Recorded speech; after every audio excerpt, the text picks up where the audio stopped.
চাওক ইয়াত মানে আমি আমাৰ এতিয়ালৈকে আমি চাৰিটা জেগাত আমি নিৰ্বাচনী সভা অনুষ্ঠিত কৰিলোঁ আৰু নিৰ্বাচনী সভাবিলাক ঠিকে আছে। আমি সৰু সৰু গোটত ভাগ কৰি পেলাই আমি মানে নিৰ্বাচনী সভাবিলাক অনুষ্ঠিত কৰিছোঁ যাতে ৰাইজৰ কোনো অসুবিধা নহয়। আমি ইয়াত বহিলোঁ, এইফালে জেনেঙি টিপত বহিলোঁ, তাৰপিছতে এইফালে ইয়াত বহিলোঁ, তাৰপিছত টিপমি ইয়াত বহিলোঁ, তেনেকৈ আমি বহিছোঁ। সভাবিলাক ভালেই হৈছে আৰু মানুহবিলাকৰ মই দেখিছোঁ যে আমাৰ ওপৰত যথেষ্ট বিশ্বাস আছে।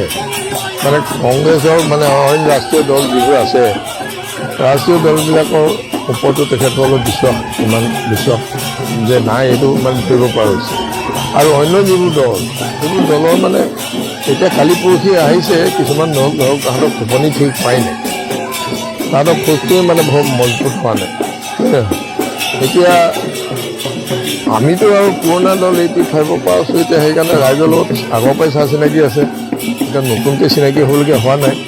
প্ৰতিভা হাজৰিকাকতো চবেই চিনি পায়। এতিয়া খালি পঞ্চায়তত যিকেইজন আমাৰ এইপিনে লক্ষ্মীমাই দুৱাৰা, তাৰপিছত তৰুণ গগৈ, AP মেম্বাৰ তৰুণ গগৈ, এই হ'ল ইয়াত ৱাৰ্ড মেম্বাৰ, আকৌ আমাৰ মিণ্টু চেতিয়া, সি হৈছে ZP মানে প্ৰাৰ্থীকেইজনো ভাল শিক্ষিত প্ৰাৰ্থী আৰু কামো তেওঁলোকে জানে। সেইকাৰণে মই ভাবোঁ যে ৰাইজে নিশ্চয় আশীৰ্বাদ তেওঁলোকক দিব আৰু আমাৰ ফলাফল ভাল হ'ব। আমাৰ কথা এইটোতো পঞ্চায়ত নিৰ্বাচন, এইটো হ'ল লোকেল চেল্ফ গভৰ্ণমেণ্ট এখন। এতিয়া গ্ৰামাঞ্চলৰ উন্নয়নটো নহ'লে দেশ এখন কেতিয়াও উন্নতি হ'ব নোৱাৰে। এতিয়া এইবিলাক মানুহ যদি বোকাত ঘূৰি ফুৰে আৰু যদি আমি দিল্লীত বৰ ধুনীয়া হেৰিত আমি যদি থাকিলোহেঁতেন, তেতিয়াহ'লে দিল্লীৰ মানুহখিনি আহি পেলাই ইয়াত যেতিয়া দিল্লী আনে বোলে আমাৰ কেইটাখন গোটেইখন বোকাতে আছে, তেতিয়াতো আচৰিত হ'লহেঁতেন। এতিয়া কিন্তু যেতিয়া আমাৰ গ্ৰামাঞ্চলবিলাকৰ আমি এই কামবিলাক হাতত লৈছোঁ, লাইট পানী, এতিয়া আমাৰ ইয়াতে ৱাটাৰ ছাপ্লাই স্কিম লোৱা হৈছে, JGM স্কিম, সেইকাৰণে ৰাইজে পানী পাব, লাইট আছে, ৰাস্তা হৈছে। এতিয়া সেইকাৰণে মানুহখিনিৰ যিখিনি অত্যাৱশ্যকীয় যিখিনি প্ৰয়োজনীয় যিখিনি তেখেতসকলৰ প্ৰয়োজনীয় যিখিনি কাম, এই কামখিনি মানে যথেষ্টখিনি কাম কৰা হৈছে। আৰু কিছু কাম মানুহৰ সমস্যাটো নতুন এতিয়া নতুন নিউ ইণ্ডিয়া মানে প্ৰতিষ্ঠা কৰিবলৈ গৈ আছে ভাৰতবৰ্ষত। নৰেন্দ্ৰ মোদী ডাঙৰীয়াই নিউ ইণ্ডিয়া প্ৰতিষ্ঠা কৰাৰ কাৰণে তেখেতসকলে গোটেই দেশখনত কাম কৰিছে। এতিয়া যদি গোটেই কেলকাতা, বম্বে, দিল্লী, মাদ্ৰাজ সেইবিলাকক যিমান আগবঢ়াই লৈ গৈছে, আমিতো এইটো তুলনা কৰি পেলাই আমি গ্ৰামাঞ্চলক গ্ৰাম্য অৰ্থনীতিটো বা গ্ৰাম্য যিটো আমাৰ বিভিন্ন শিক্ষা দীক্ষা, স্বাস্থ্য, পানী, বিভিন্ন জেগা, বিভিন্ন যিবোৰ অত্যাৱশ্যকীয় প্ৰয়োজনীয় বস্তু, এইবিলাক যদি ইয়াত যদি হৈ যায়, ইয়াতে যদি বজাৰ হৈ গ'ল, ইয়াতে যদি অহা যোৱা ট্ৰেন্সপৰ্টেশ্যন হৈ গ'ল, গাড়ী এইফালেই আহিলে, মানুহৰ চব ফালে সুবিধা হৈ গ'লে তেতিয়া দেশখন আগবাঢ়ি যাব। এতিয়া সেইকাৰণে গ্ৰাম্য অৰ্থনীতিটো গ্ৰামাঞ্চলটো উন্নয়ন কৰাটো এখন দেশৰ কাৰণে অত্যাৱশ্যকীয় অত্যন্ত প্ৰয়োজনীয় কথা। সেইকাৰণে মই ভাবোঁ যে এইবাৰ অসমৰ মাননীয় মুখ্যমন্ত্ৰী ডক্টৰ হিমন্ত বিশ্ব শৰ্মা ডাঙৰীয়াই তেখেতে যিমান কাম কৰি আছে, 1 মিনিটো নোহোৱাকৈ দৌৰি আছে। এতিয়া মিত্ৰ দলৰ চৰকাৰখনৰ পিনৰ পৰা গোটেই কামবিলাক সুন্দৰকৈ কৰি আছে। মই ভাবোঁ যে পঞ্চায়ত নিৰ্বাচনৰ পিছতে পঞ্চায়ত পৰ্যায়তো মানে বহুত তেনেকুৱা ধৰণৰ উন্নয়নমূলক কাম মানে হাতত লোৱা হ'ব চৰকাৰ পিনৰ পৰা। ভাল হ'ব আৰু ফলাফল ভালেই হ'ব। আমি আজি খনামুখ পঞ্চায়তৰ বৰ্তমান আমি 7খন সভাত আমি উপস্থিত থাকিলোঁ।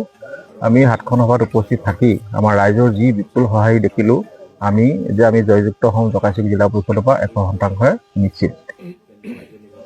আমাৰ অসম গণ পৰিষদৰ জকাইচুক জিলা পৰিষদত আমাৰ সবল প্ৰতিষ্ঠা আছে। গতিকে আমি কণ্ডিশ্যনতে ইয়াত আমি নাহাৰোঁ। আমাৰ যিসকল ৰাইজৰ আজি খনামুখৰ আমি 7 ঠাইত ঘূৰি পিনি যি আমি সঁহাৰি পালোঁ, আমি খুব সুন্দৰ লাগিছে।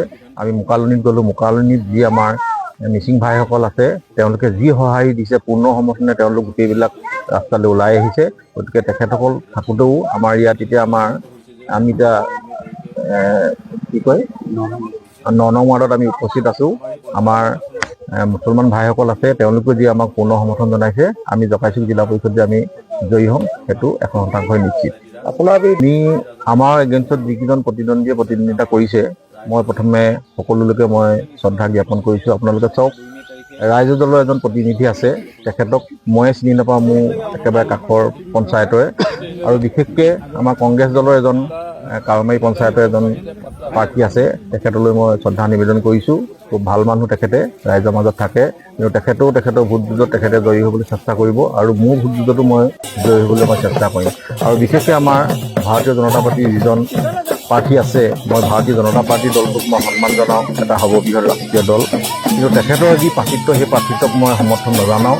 যিহেতু তেখেতে এটা সময়ত অসম গণ পৰিষদ দলত থাকি অসম গণ পৰিষদ দলৰ বিধায়ক প্ৰতিভূতিকা দেৱৰ বৰঘৰত তেখেতে খাই পিনি তেখেতৰ পত্নীক তেখেতে এটা সংস্থাপন দিছিলে। আপোনালোকে জানে আজিৰ সময়ত এটা পৰিয়ালে সংস্থাপন পাবলৈ হ'লে কিমান অসুবিধা হয়।